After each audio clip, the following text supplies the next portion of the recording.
Hello అండి. ఎలా ఉన్నారు మీరందరూ? మేమైతే చాలా బాగున్నామండి. అందరూ ఈ శ్రావణ మాసం మంచిగా పూజలు చేసుకొని హ్యాపీగా ఉన్నారని అనుకుంటున్నాను. ఈరోజు నేను చేస్తున్న రెసిపీ వచ్చేసి పొడి మసాలాతో బిర్యానీ అండి. ఒక్కసారి ఇలా ట్రై చేసి చూడండి. నిజంగా టేస్ట్ అయితే చాలా బాగుంటుంది. ఎక్కడ మనం పేస్ట్ టైప్ అనే మసాలానే ఉండదండి, అంతా పొడితోనే చేస్తాము. ఇక్కడ నేను మీకు చూపిస్తున్నాను కదా ఈ మసాలా ఐటమ్స్. ఈ హోల్ గరం మసాలా ప్లస్ ఈ పక్కన సోంఫ్ కూడా ఉంది, అది ఒక 1 స్పూన్ తీసుకున్నాను. ఇవన్నీ మెత్తగా పౌడర్లా గ్రైండ్ చేసి పక్కన పెట్టుకోండి. ఫస్ట్ స్టెప్ అయితే ఇది. నెక్స్ట్ సెకండ్ స్టెప్ ఏంటంటే, ముందుగా మనం ఇక్కడ చికెన్ నీట్గా వాష్ చేసి, నేనైతే ఇక్కడ 1.5 kg చికెన్ తీసుకున్నాను. ఈ చికెన్కి సరిపడా సాల్ట్, అలాగే కారం, ఇంకా మనం పౌడర్ చేసి పెట్టుకున్నాం కదా ఆ గరం మసాలా పౌడర్ కూడా కొంచెం ఎక్కువే పడుతుందండి ఇక్కడ ఈ గరం మసాలా పౌడర్ అయితే. అలాగే ఇక్కడ నేను కొంచెం ధనియాల పౌడర్ కూడా తీసుకున్నానండి. ఆల్రెడీ నేను మసాలాలో వేసాను, కానీ కొంచెం ధనియాల పౌడర్, అలాగే జీలకర్ర పౌడర్ అనేది ధనియాల పౌడర్ కన్నా సగం తగ్గించే వేయాలండి, ఎక్కువ అయితే చేదు వస్తుంది మనకి. అలాగే ఇక్కడ నేను కసూరి మేతి కూడా వేసుకుంటే బాగుంటుంది. ఇక్కడ నేను వెనిగర్ కూడా యాడ్ చేస్తున్నానండి. ఒకసారి మీరు ఇలా బిర్యానీ ఐటమ్స్లో వెనిగర్ ట్రై చేయండి. 1.5 కప్ వెనిగర్ అయితే యాడ్ చేశాను. అలాగే ఇక్కడ నేను 1/2 లీటర్ కర్డ్ అయితే వేసానండి. కర్డ్ మనం మంచిగా వేసుకుంటే ఇక్కడ మనకి మసాలా ఐటమ్స్ అన్ని మిక్స్ అవ్వడానికి మంచిగా హెల్ప్ చేస్తుందండి. అలాగే ఒక పెద్ద సైజ్ లెమన్ కూడా జ్యూస్ వేసుకున్నాను. ఇంకా నేను ఇక్కడైతే అల్లం, వెల్లుల్లి, ఇంకా పచ్చి కొబ్బరి కలిపి నేను పేస్ట్ చేసుకున్నాను. ఇప్పుడు నేను స్టవ్ మీద ఒక బిర్యానీ హండీ అయితే తీసుకున్నానండి. దానికి సరిపడా ఆయిల్ వేసుకొని ఇలా ఆనియన్స్, పచ్చిమిర్చి కొంచెం పెద్దగా కట్ చేసుకున్నాను. బిర్యానీకి అయితే ఇలా పెద్దగా కట్ చేసుకుంటేనే బాగుంటుందండి. వీటిని అయితే మటుకు కొంచెం మీడియం ఫ్లేమ్లో పెట్టి ఫ్రై చేసుకోండి.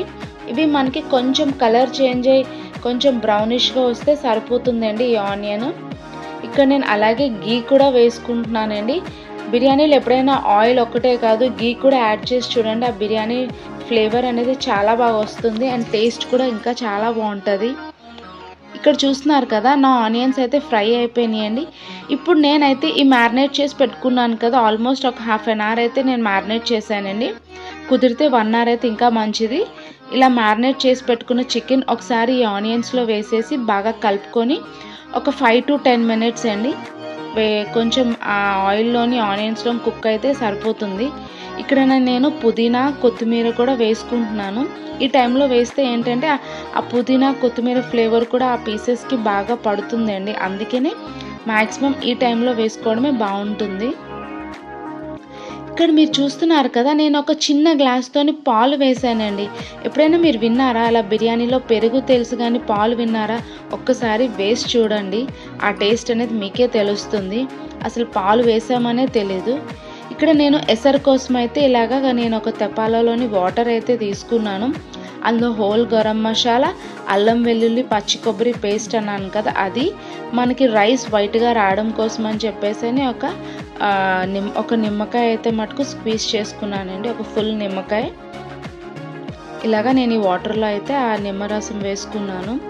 అలాగే ఒక 5 పచ్చిమిర్చి చీలికలు. ఇక్కడ మీరు చూస్తున్నారు కదా నేను తీసుకుంది ఇండియా గేట్ పులావ్ రైస్ అండి. ఇది వచ్చేసి 1/2 kg ప్యాకెట్ అండి. ఈ రైస్ మనకు వన్స్ బాయిల్ అయిపోయిన తర్వాత సాల్ట్ వేసుకుని తర్వాత ఈ రైస్ వేసుకోవాలండి, లేదంటే రైస్ వేసుకున్న తర్వాత సాల్ట్ వేసుకోవచ్చు. నేను ఇక్కడైతే మటుకు 1.5 kg రైస్ తీసుకున్నానండి. వాటర్ గుర్తుపెట్టుకోండి, వాటర్ కొంచెం బాయిల్ అవ్వాలి, బాయిల్ అయ్యాకే వేయాలి, లేదంటే రైస్ అనేది మనకు అందులో నానిపోతుంది అన్నమాట. ఇప్పుడు చూస్తున్నారు కదా నేను సాల్ట్ కొంచెం గుర్తుపెట్టుకోండి ఎక్కువే వేసుకోవాలి. అలాగే కొద్దిగా ఆయిల్ వేస్తున్నాను, ఎందుకంటే మనకి ఇక్కడ రైస్ అనేది అంటికిపోకూడదు అందుకోసమని. అలాగే బిర్యానీ ఆకు, బే లీఫ్ అంటాం కదా, బిర్యానీ ఆకు కూడా వేసి మనకి రైస్ అనేది 70% కుక్ అయితే సరిపోతుందండి. ఎందుకంటే ఆల్రెడీ మనం పక్కన చికెన్ అయితే కుక్ చేసుకుంటున్నాం. చికెన్ ఒక మన 60% కుక్ అవుతుంది. సో ఎక్కువసేపు దమ్ అవసరం లేదు, ఇమీడియట్గా ఫాస్ట్గా అయిపోవడానికి దమ్కి అయితే ఈ ప్రాసెస్ అండి. నాకైతే రైస్ కుక్ అయిపోయింది. నేను పక్కన ఉన్న చికెన్లోకి అయితే ట్రాన్స్ఫర్ చేసుకుంటున్నాను. ఎక్కువగా వాటర్ ఉండకూడదండి, రైస్ మ్యాక్సిమం స్ట్రెయిన్ చేసే వేసుకోవాలి. ఎందుకంటారా, మనకు ఆల్రెడీ చికెన్లోని గ్రేవీ వాటర్ ఉంది, పెరుగు వేసాము, పాలు వేసాము. సో మనకి వాటర్ అనేది ఇందులో ఉంటుంది. అందుకోసమని మ్యాక్సిమం రైస్ అనేది వాటర్ అనేది స్ట్రెయిన్ చేసుకోవాలి. ఇక్కడ నేను చూస్తున్నారు కదా, ఒక లేయర్కి అయితే బిర్యానీ మసాలా పౌడర్ అయితే యాడ్ చేశాను. మళ్ళీ ఇంకొక లేయర్ ఆఫ్ రైస్ వేసుకొని పుదీనా కొత్తిమీర కూడా వేసుకుంటున్నాను ఇక్కడ నేను.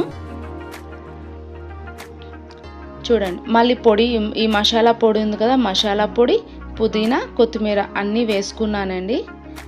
ఇప్పుడు నేను ఇక్కడైతే మటుకు సాఫ్రాన్ వాటర్ అండి, పాలల్లో మనం వేసి ఉంచితే ఒక 10 మినిట్స్కి మనకి కలర్ అయితే వస్తుంది. అండ్ అలాగే లాస్ట్లీ నేను ఇక్కడ వెనిగర్ కూడా యాడ్ చేస్తున్నాను. ఇది ఫుడ్ వెనిగర్ అనండి, ఎలాంటి ప్రాబ్లమ్స్ ఉండవు, యూస్ చేయొచ్చు, పర్వాలేదు.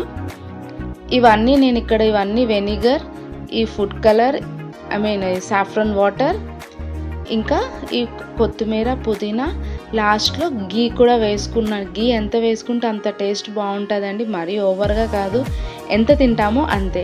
అండ్ లాస్ట్లీ ఇక్కడ నేను కిస్మిస్ వేస్తున్నానండి. ట్రై చేయండి, బిర్యానీలో కిస్మిస్ అయితే సూపర్గా ఉంటుంది. నేను ఇక్కడ మీడియం ఫ్లేమ్లోని ఒక 20 మినిట్స్ దమ్ పెట్టుకున్నానండి. మీడియం కన్నా ఇంకా తక్కువలోనే పెట్టాను నేను. సో ఇప్పుడు నేనైతే ఓపెన్ చేసి చూపిస్తున్నాను. చూడండి, నా బిర్యానీ అయితే ఎంత బాగా పలుకుగా వచ్చిందో, ఎంత బాగుంది చూడండి. టెక్స్చర్ అయితే మీకు చూస్తున్నారు కదా, అంత అన్నం, రైస్ అంతా పొడి పొడిగా, ఈవెన్ చికెన్ కూడా మనకి కింద ఎక్కడ బిర్యానీ హండీకి అయితే అంటుకోలేదండి. రైస్ మెయిన్ మనకి పొడి పొడిగా రావాలి. అలా వచ్చిందంటే మన బిర్యానీ అయితే పర్ఫెక్ట్ అండి. సో నా రెసిపీ అయితే ఇలా ఉంది. మీరు కూడా ట్రై చేసి మీకు ఎలా అనిపించిందో నాకు కామెంట్ సెక్షన్లో చెప్పకుండా మర్చిపోకండి. Thank you.